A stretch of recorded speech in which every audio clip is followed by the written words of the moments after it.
पश्चिम बंगाल तथा पश्चिम बर्धमान उद्योग और कारखानों की रक्षा के लिए सीटू की ओर से लगातार पदयात्रा निकाली जा रही है और इसी क्रम में आज रानीगंज में सीटू के द्वारा एक पदयात्रा का आयोजन किया गया।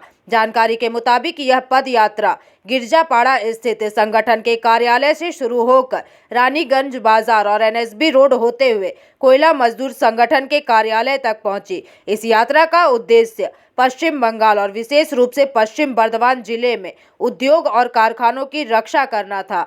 पदयात्रा में सीटू के कई प्रमुख नेता और संगठन के सदस्य उपस्थित थे तथा इस मौके पर वामपंथी नेताओं ने राज्य और केंद्र सरकार से मांग की है कि कारखानों और उद्योगों को बचाने के लिए ठोस कदम उठाए जाए। इसके साथ ही उन्होंने महिला सुरक्षा और पर्यावरण संकट पर भी सवाल उठाए। इस संबंध में सीटू नेता सुप्रियो राय ने अपने वक्तव्य रखे। आपसे आवेदन है कि हमारे इस पदयात्रा का समर्थन करें, इस पदयात्रा में शामिल हों। यह पदयात्रा पिछले 29 तारीख से लगातार आपकी मांग है, हमारी मांग है हमारे जिले के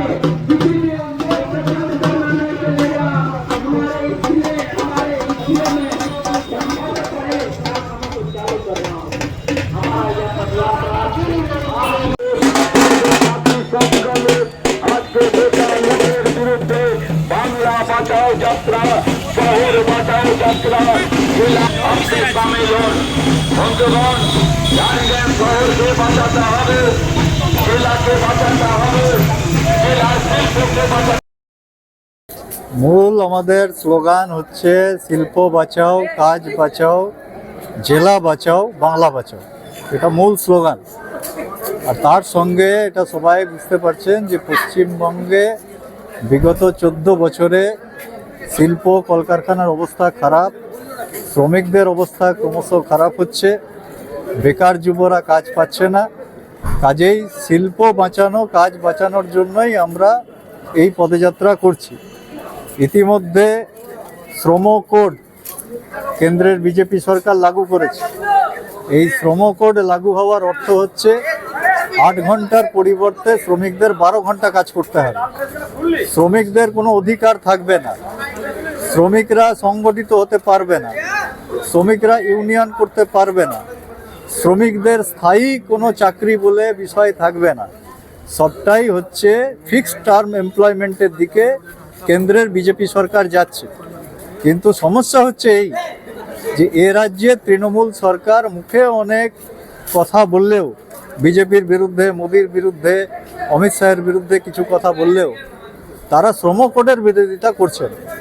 আমরা চাইছি গোটা পশ্চিমবাংলা তথা ভারতবর্ষেই যাতে এই শ্রম কোড লাগু না হয় এবং রাষ্ট্রায়ত্ত শিল্পকে আমাদের বাঁচাতে হবে। কারণ এই পশ্চিম বর্ধমান জেলায় রাষ্ট্রায়ত্ত শিল্প সবচেয়ে বেশি ছিল। আমাদের এখানে ইতিমধ্যে এমএমসি বন্ধ হয়ে গেছে, আমাদের রানীগঞ্জের বাঁশ বন্ধ হয়েছে, বাল্কো কারখানা বন্ধ হয়েছে, অজস্র রাষ্ট্রায়ত্ত কলকারখানা বন্ধ হয়ে গেছে। কিন্তু সেই কারখানাগুলোকে পুনরায় চালু করা অথবা বন্ধ কারখানার জমিতে কোনো শিল্প তৈরি করা, কলকারখানা তৈরি করা এবং যার মধ্য দিয়ে বেকারদের কাজ দেওয়া, সেই ব্যবস্থা কিন্তু করছে না। আমরা চাইছি বন্ধ কারখানার জমিতে নতুন করে কারখানা হোক এবং কোনো রাষ্ট্রায়ত্ত কারখানাকে বেসরকারি মালিকদের হাতে তুলে দেওয়া চলবে না। সবাই জানেন যে দেউচা পাচামি আদানিদের হাতে তুলে দেওয়া হয়েছে। কোনো শিল্প কারখানা আদানিদের, কোনো শিল্প কারখানা আম্বানিদের, কোনো শিল্প কারখানা। रानीगंज से सम्राट दास की रिपोर्ट, पीवीटीवी न्यूज़।